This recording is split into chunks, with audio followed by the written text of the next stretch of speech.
आपको एमबीए में बिजनेस पढ़ाया जाता है। बिजनेस मैनेजमेंट का मतलब है कि बिजनेस के अलग अलग एरिया।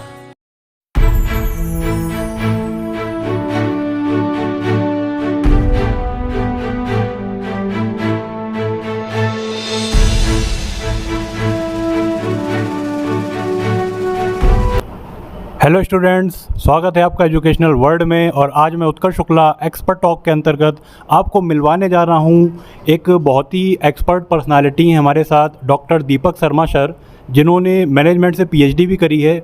और आज ये हमारे सौभाग्य की बात है कि सर हमारे शो में आए और आज ये आपको बेसिकली गाइड करेंगे कि एमबीए का एक कैरियर पर्सपेक्टिव आपके लिए कितना इम्पोर्टेंट होता है। तो मैं सर से रिक्वेस्ट करूँगा कि 2 शब्द है हमारे छात्रों के लिए संबोधित करें। थैंक यू उत्कर्ष। और एक्सपर्ट टॉक का ये बहुत अच्छा प्रयास है और मुझे उम्मीद है कि छात्र इससे निश्चित तौर पे लाभान्वित होंगे and it will be a great opportunity for each student to learn more about management. और ये सवाल बहुत इंटरेस्टिंग भी है और काफ़ी इम्पॉर्टेंट भी है कि किन बच्चों को एमबीए करना चाहिए। एमबीए किसके लिए ऑप्शन है? आजकल हम लोग देखते हैं कि ज़्यादातर बच्चे ग्रेजुएशन के बाद करियर के बारे में जब भी सोचते हैं तो एमबीए एक ऑप्शन के तहत ज़्यादातर बच्चे जो है वो एमबीए की ओर रुझान रहता है बच्चों का। इवन इंजीनियर्स, आजकल तो डॉक्टर्स तक एमबीए करना चाह रहे हैं। देखिए, एमबीए पहली बात तो ये समझ लीजिए कि एमबीए एक जनरलिस्ट कोर्स है। जनरलिस्ट और स्पेशलिस्ट ये 2 तरीके के कोर्सेज़ होते हैं प्रोफेशनल एजुकेशन में। जैसे बीटेक जो होता है ये स्पेशलिस्ट कोर्स है। स्पेशलिस्ट कोर्स का मतलब है आप उस विषय के, उस एरिया के एक स्पेशलिस्ट बन के निकलते हैं। उसमें एक काफ़ी आपको नॉलेज होती है, आप सीधे काम कर सकते हैं। जनरलिस्ट का मतलब है कि आप स्पेशलिस्ट नहीं हैं, आपको उस विषय के बारे में जानकारी तो है, लेकिन ऐसा नहीं है कि आप सीधे जाके उस विषय में एकदम से कूद पड़ेंगे और एकदम एक चमत्कार कर देंगे। आपको एमबीए में बिजनेस पढ़ाया जाता है। बिजनेस मैनेजमेंट का मतलब है कि बिजनेस के अलग अलग एरिया हैं, जैसे लीगल है, एचआर है, ऑपरेशंस है, मार्केटिंग है, फाइनेंस है, इंटरनेशनल बिजनेस है, आईटी है। ये सारे एरिया के बारे में आपको थोड़ी थोड़ी जानकारी दी जाती है। इतनी जानकारी दी जाती है कि आप उस विषय को समझ सकें, उस एरिया की चीज़ों को समझ सकें और उस एरिया के जो एक्सपर्ट्स हैं उनके साथ काम कर सकें, उनकी टर्मिनोलॉजी समझ सकें। इतनी जानकारी आपको दी जाती है। लेकिन इसका मतलब ये नहीं है कि आपने अगर एमबीए आईटी किया है तो आप एकदम से जाके एक सॉफ्टवेयर कंपनी में तहलका मचा देंगे, या आपने एमबीए फाइनेंस किया है तो आप सीधे जाके फाइनेंस के एरिया में बहुत कमाल कर देंगे। ऐसा नहीं है। आपको फाइनेंस की नॉलेज है, आपको मार्केटिंग की नॉलेज है, आपको ऑपरेशंस की नॉलेज है, आपको आईबी की नॉलेज है। आपको ये पता है कि आईबी में कौन कौन से एरिया आते हैं, आपको ये पता है कि मार्केटिंग में कौन कौन से एरिया आते हैं, ऑपरेशंस में कौन कौन से एरिया आते हैं। तो ये सबसे पहले ये समझना बहुत ज़रूरी है कि आप एक जनरलिस्ट कोर्स कर रहे हैं। दूसरी चीज़ जो बहुत महत्वपूर्ण है बच्चों को ये समझने के लिए कि देखिए, बिजनेस ऑपरेट करता है प्रॉफिट पे। और प्रॉफिट का मतलब ये है कि अगर आप उम्मीद कर रहे हैं कि कोई आपको 10,000 या 20,000 या 30,000 या 50,000 तनख्वाह देगा, तो वो आपसे कम से कम 5 या 10 गुना काम निकलवाएगा, प्रॉफिट निकलवाएगा। उस प्रॉफिट को निकलवाने के लिए हो सकता है 50 गुना काम निकलवाना पड़े। ऐसे समझिए, मान लीजिए कोई आपको 10,000 रुपये दे रहा है, तो वो आपसे उम्मीद करेगा कि आप उसको 50,000 प्रॉफिट देंगे, क्योंकि उसको और भी चीज़ें निपटानी हैं। एडमिनिस्ट्रेशन देखना है, कंपनी के जो अलग अलग एग्जीक्यूटिव्स हैं, जो कंपनी का रेंट है, इलेक्ट्रिसिटी का बिल है, वो सब देना है। तो 50,000 जब आप प्रॉफिट कमाएंगे तब वो आपको 10,000 तनख्वाह देगा।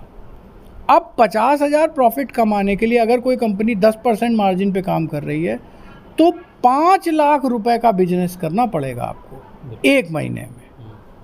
तो जब आप 5 लाख का काम करेंगे तब 50,000 प्रॉफिट होगा, तब आपको 10,000 तनख्वाह मिलेगी। ये बिजनेस का एक बेसिक उसूल है। एमबीए बहुत सारे लोग इसलिए करते हैं कि एक अच्छी नौकरी मिल जाए, एक सेटल्ड करियर मिल जाए। लेकिन यहाँ पे आपको एक चीज़ हमेशा ध्यान रखनी पड़ेगी कि सेटल्ड कैरियर के पीछे मेहनत और डेडिकेशन, फोकस के साथ मेहनत। देखिए, मेहनत तो एक मज़दूर भी करता है जी बिल्कुल, लेकिन फोकस के साथ मेहनत। और ये ख़ास तौर पे एमबीए के स्टूडेंट्स में ये बहुत ज़्यादा एक गलतफहमी देखी गई है कि एक आरामदायक ज़िंदगी। देखिए, आराम है लेकिन फोकस और काम तो करना पड़ेगा और बहुत मेहनत से करना पड़ेगा। मैं आपको एक एग्जांपल दे सकता हूँ इंदिरा नूई का, जो कि पेप्सिको की सीईओ बनी। उन्होंने जो शुरू में जो काम किया था वो मैनेजमेंट ट्रेनी का काम था, और उस काम में उनको कई बार ऐसा होता था कि पेप्सी की जो डिस्ट्रीब्यूशन वैन थी उसके साथ जाना पड़ता था और लोगों से मिलना पड़ता था। जी तो आप अगर मेहनत कर सकते हैं, अगर आपका इंटरेस्ट है उस एरिया में, तभी आप मैनेजमेंट की ओर मुड़ें। और तभी आप देखिए, मैनेजमेंट में बहुत ज़्यादा टेक्नोलॉजी नहीं होती, मैनेजमेंट में बहुत ज़्यादा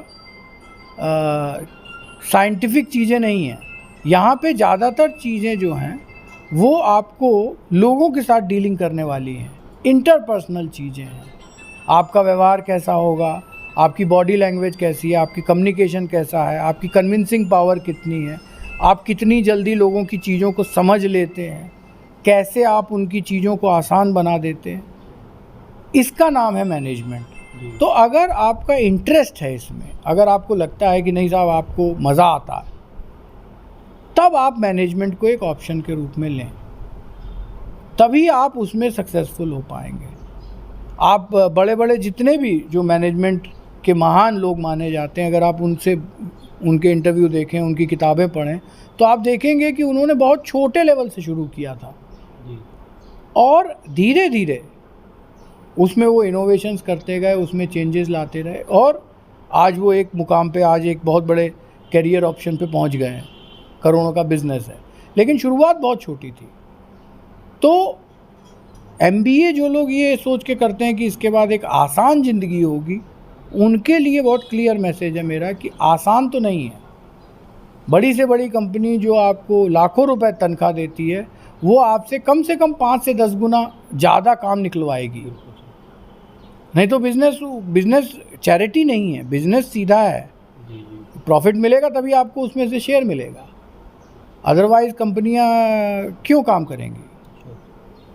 तो बच्चों को ये समझना बहुत ज़रूरी है। और देखिए, ग्लैमर हर जगह होता है। जो हम लोग मीडिया में देखते हैं कि भाई मार्केटिंग में आप जो है एक शीशे बड़ी सी मल्टी स्टोरीड बिल्डिंग में एक शीशे वाले कमरे में ग्राफ और कंप्यूटर लेके एयर कंडीशनड कमरों में जो है वो आप कोई प्रेजेंटेशन कर रहे हैं, ये मार्केटिंग नहीं है। मार्केटिंग का मतलब है सामान बेचना। तो जब आप रिटेलर के पास खड़े होते हैं, जब ग्राहक वहाँ 50 ग्राहक खड़े हैं और रिटेलर आपसे बात करने का टाइम नहीं है, वहाँ पे आपको अपनी बात उसको समझानी है, बहुत छोटे शब्दों में, बहुत कम शब्दों में, और उसकी नीड भी समझनी है।